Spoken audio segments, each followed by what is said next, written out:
Secret files from the Biggie Smalls murder case have been handed over to Las Vegas prosecutors to help assist in the murder trial of Keffe D in the murder of 2pac Shakur. They say they got a treasure trove of evidence. Not only that, witness statements that implicate some of the biggest music stars of the 1990s. Yo, this is interesting. Let's get into some of this straight game. Life is like some cards. It's not what you dealt, but how you play it.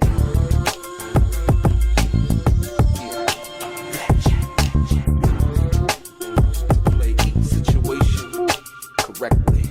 I remember they used to laugh at a brother.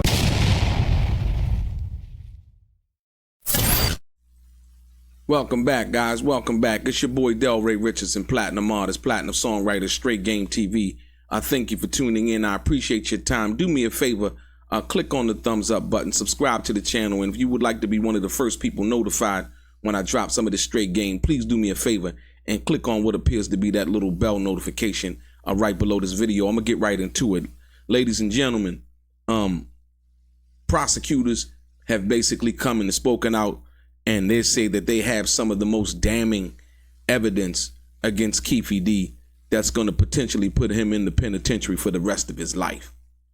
Witness statements and so on and so forth. Let's get right into it. Retired Los Angeles cops have been the key to nailing much of the key evidence against 2pac murder suspect Keffe D after trawling through old files from the notorious Biggie murder investigation, many of which will never become public, the insider says. So basically saying they got evidence so damning or not, right, that it will never be able to become public. But in fact, the investigation into Biggie Smalls' death, which they were investigating when they initially went at Keffe D, and he confessed to being involved in the 2pac situation. They say that they have evidence and witness statements and things like that that'll never be made public, which is very interesting. It basically says some of the detectives from the LAPD and now disbanded Compton police force have collaborated with Las Vegas prosecutors to build a full case against Keffe D, who is charged with the 1996 murder of 2pac Shakur. Vegas legal insiders said that the Clark County District Attorney and their officers have assembled the widest ever probe into all factors. They saying not just some of they say all factors surrounding the East and West Coast rap wars, which led to Pac's shooting. Prosecutor Chief Deputy District Attorney Mark DiGiacomo revealed in court, basically, which we already knew, that they had the box of evidence that was handed over to them. And that was the situation which Keffe D addressed in court against his attorney's wishes about the brown box of evidence. Keffe D was basically, and like I said about that Keffe D basically failed the DA's test when he spoke out, because he basically let them know that what could be potentially in that brown box could be potential evidence against them. And he was like, what's in that brown box shouldn't be used in court. It can't be used in this court. And that wasn't an evidentiary or discovery hearing, if you will. So by them mentioning that, and Keffe D basically coming out and saying something about that, he kind of let the cat out of the bag once again, speaking and not letting his attorney do his job, right?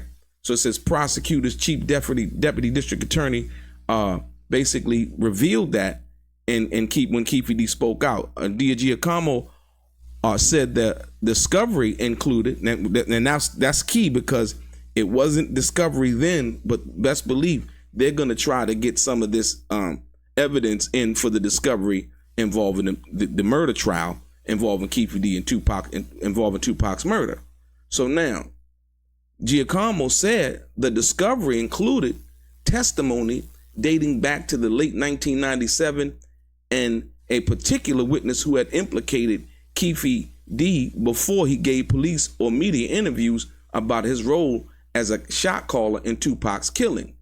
Now, Las Vegas law enforcement sources have told the U.S. Sun that the files also include accusations against some of the biggest names in music, in the 1990s.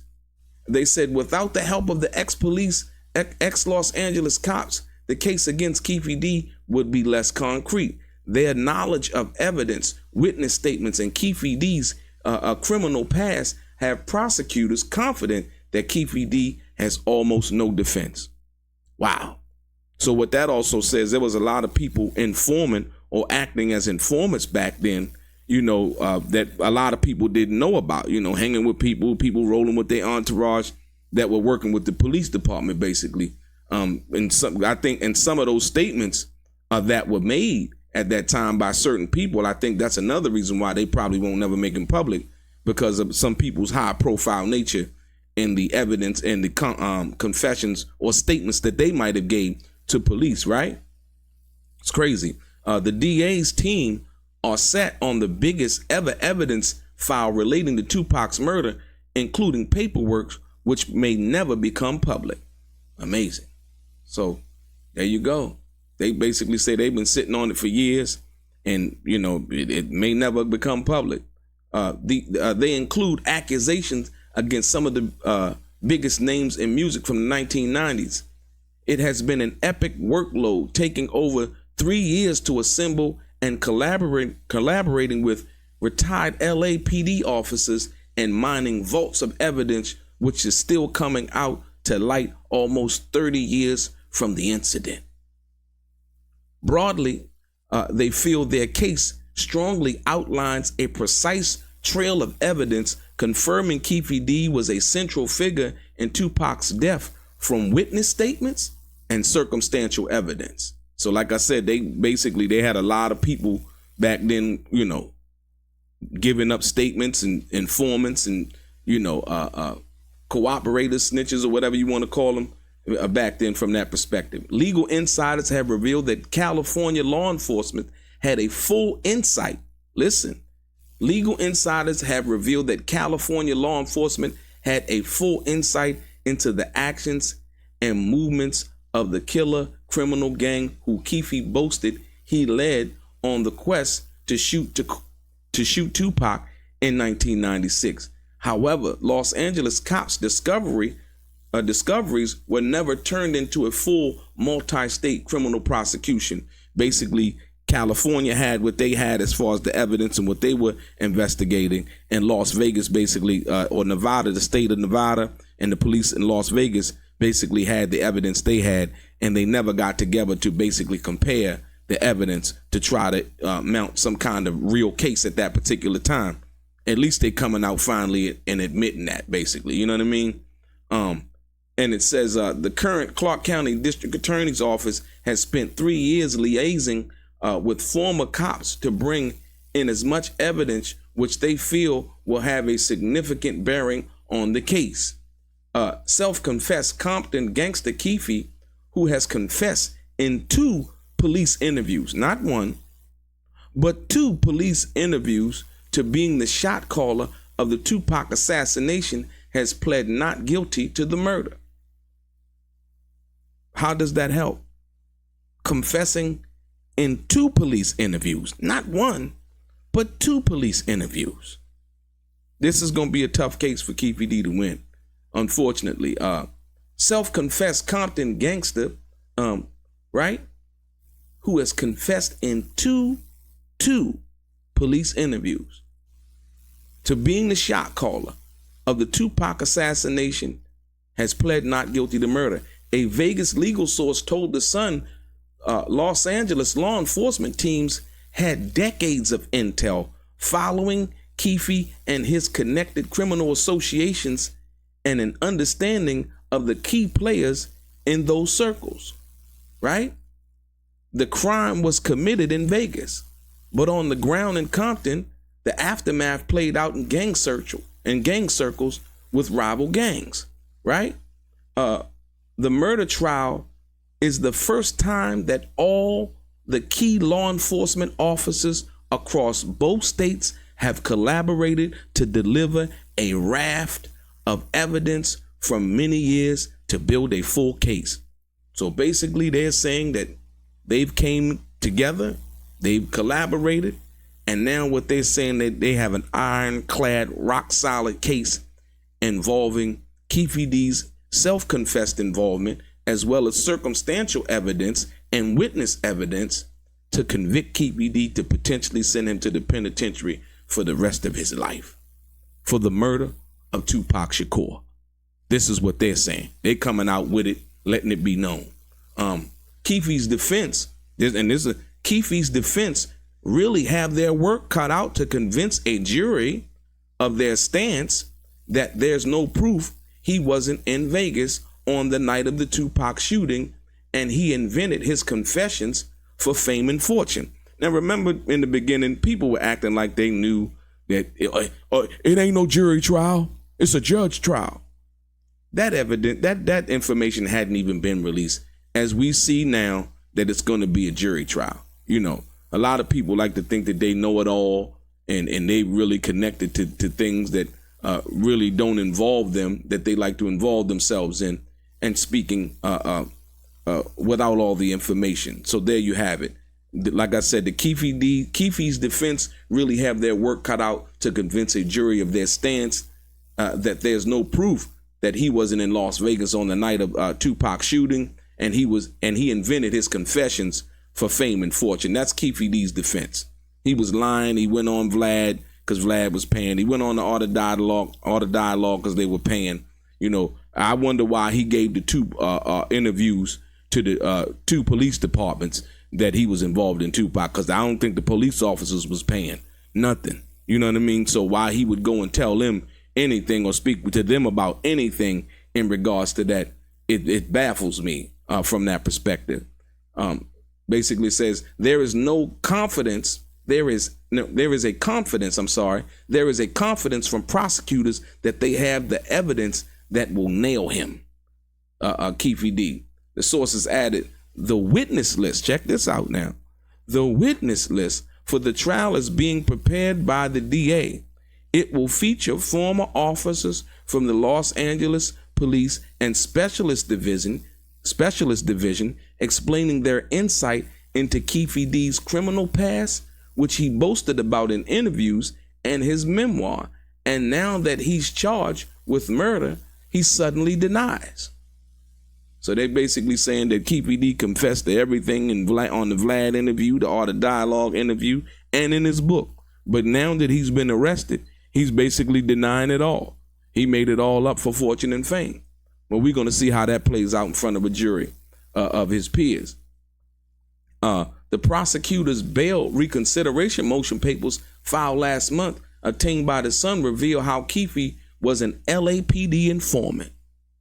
So he himself, who basically they said is a self-confessed gangster and was the spearhead of the 2pac murder situation, prosecutors' bail reconsideration motion papers filed last month, obtained by the Sun, reveal how Keffe D was an LAPD informant in the 2000s and outlines how officers managed to persuade him to speak about his crimes. Wow, amazing. Evidence of how the LAPD was aware of Keffe D's Compton criminal crew being responsible for 2pac's death back as far as 1987, a year after the shooting, has emerged from an unearthed audio clip which can be heard at the top of this article. Amazing. So they actually posted the clip of, oh man, this is crazy. Wow. In the recording obtained by YouTube channel Murder Rap's Deep Dive series, Los Angeles detectives made it clear to Keffe's gangster ally, DeAndre Big Dre Smith. Oh, wow. Let me start that one over again. Hold on. In the recording obtained by YouTube channel Murder Rap's Deep Dive series, Los Angeles detectives made it clear to Keffe D's gangster ally, DeAndre Big Dre Smith, who was in the rear of the white Cadillac used to hunt 2pac, that they knew the Crips murdered the rapper.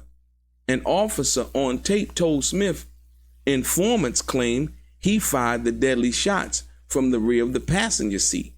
So they're basically saying that they have a recording of them talking to DeAndre Big Dre Smith, telling him that informants, somebody who he was close to, who knew him or knew information or allegedly knew information about what was going on, told them that he was the shooter. An officer on tape told Smith informants claimed he fired the deadly shots from the rear passenger seat. The November 1997 tape interview had Dre confirm he was in Las Vegas on the night of the shooting. However, Dre denied knowing fellow backseat passenger Baby Lane had fought 2pac with other Crips at the MGM Grand. Dre insisted that he was not involved in any assassination. I ain't done nothing. I got a lawyer, man. So Dre basically, did what he was supposed to do. Said, hey, man, I ain't saying nothing. I got a lawyer and I need to see my lawyer. Like I said, which I can respect from that perspective, right? The detective then launches a monologue at Dre, insisting that sources and informants have confirmed that he was part of the kill squad. He added, we've been told by more than one person that you were the one that pulled the trigger. I know you got the balls to do that. You will die in prison. Smith, 30, died on November 7, 2004 from health issues in Los Angeles, so cannot be called as a trial witness. Long-term police case investigator Mike Dorsey discovered the clip for the Deep Dive YouTube series in police records. Wow. Amazing. So, like I said, Big Dre, he stood, like I said, I got a lawyer. I don't know what y'all talking about. They saying in the recording that he agreed that he was in Las Vegas, but he don't know nothing about anything other than what they talking about. And so, but this here is groundbreaking because, like I said, they basically saying this is the first time that they found this interview from that perspective. And wow, this is going to get interesting, man. Like I said, you guys chime in the comments and tell me what you guys think. Yeah, they said informants told them that Big Dre had did it. Like, wow. So who would know that and who would be informing like that? And man, this is I don't understand it. I really don't. Like I said, this is a new avenue. And like I said, they say they have more evidence than they would ever even need to convict Keffe D. So we're gonna see what happens, man. Your boy DELRAY, straight game.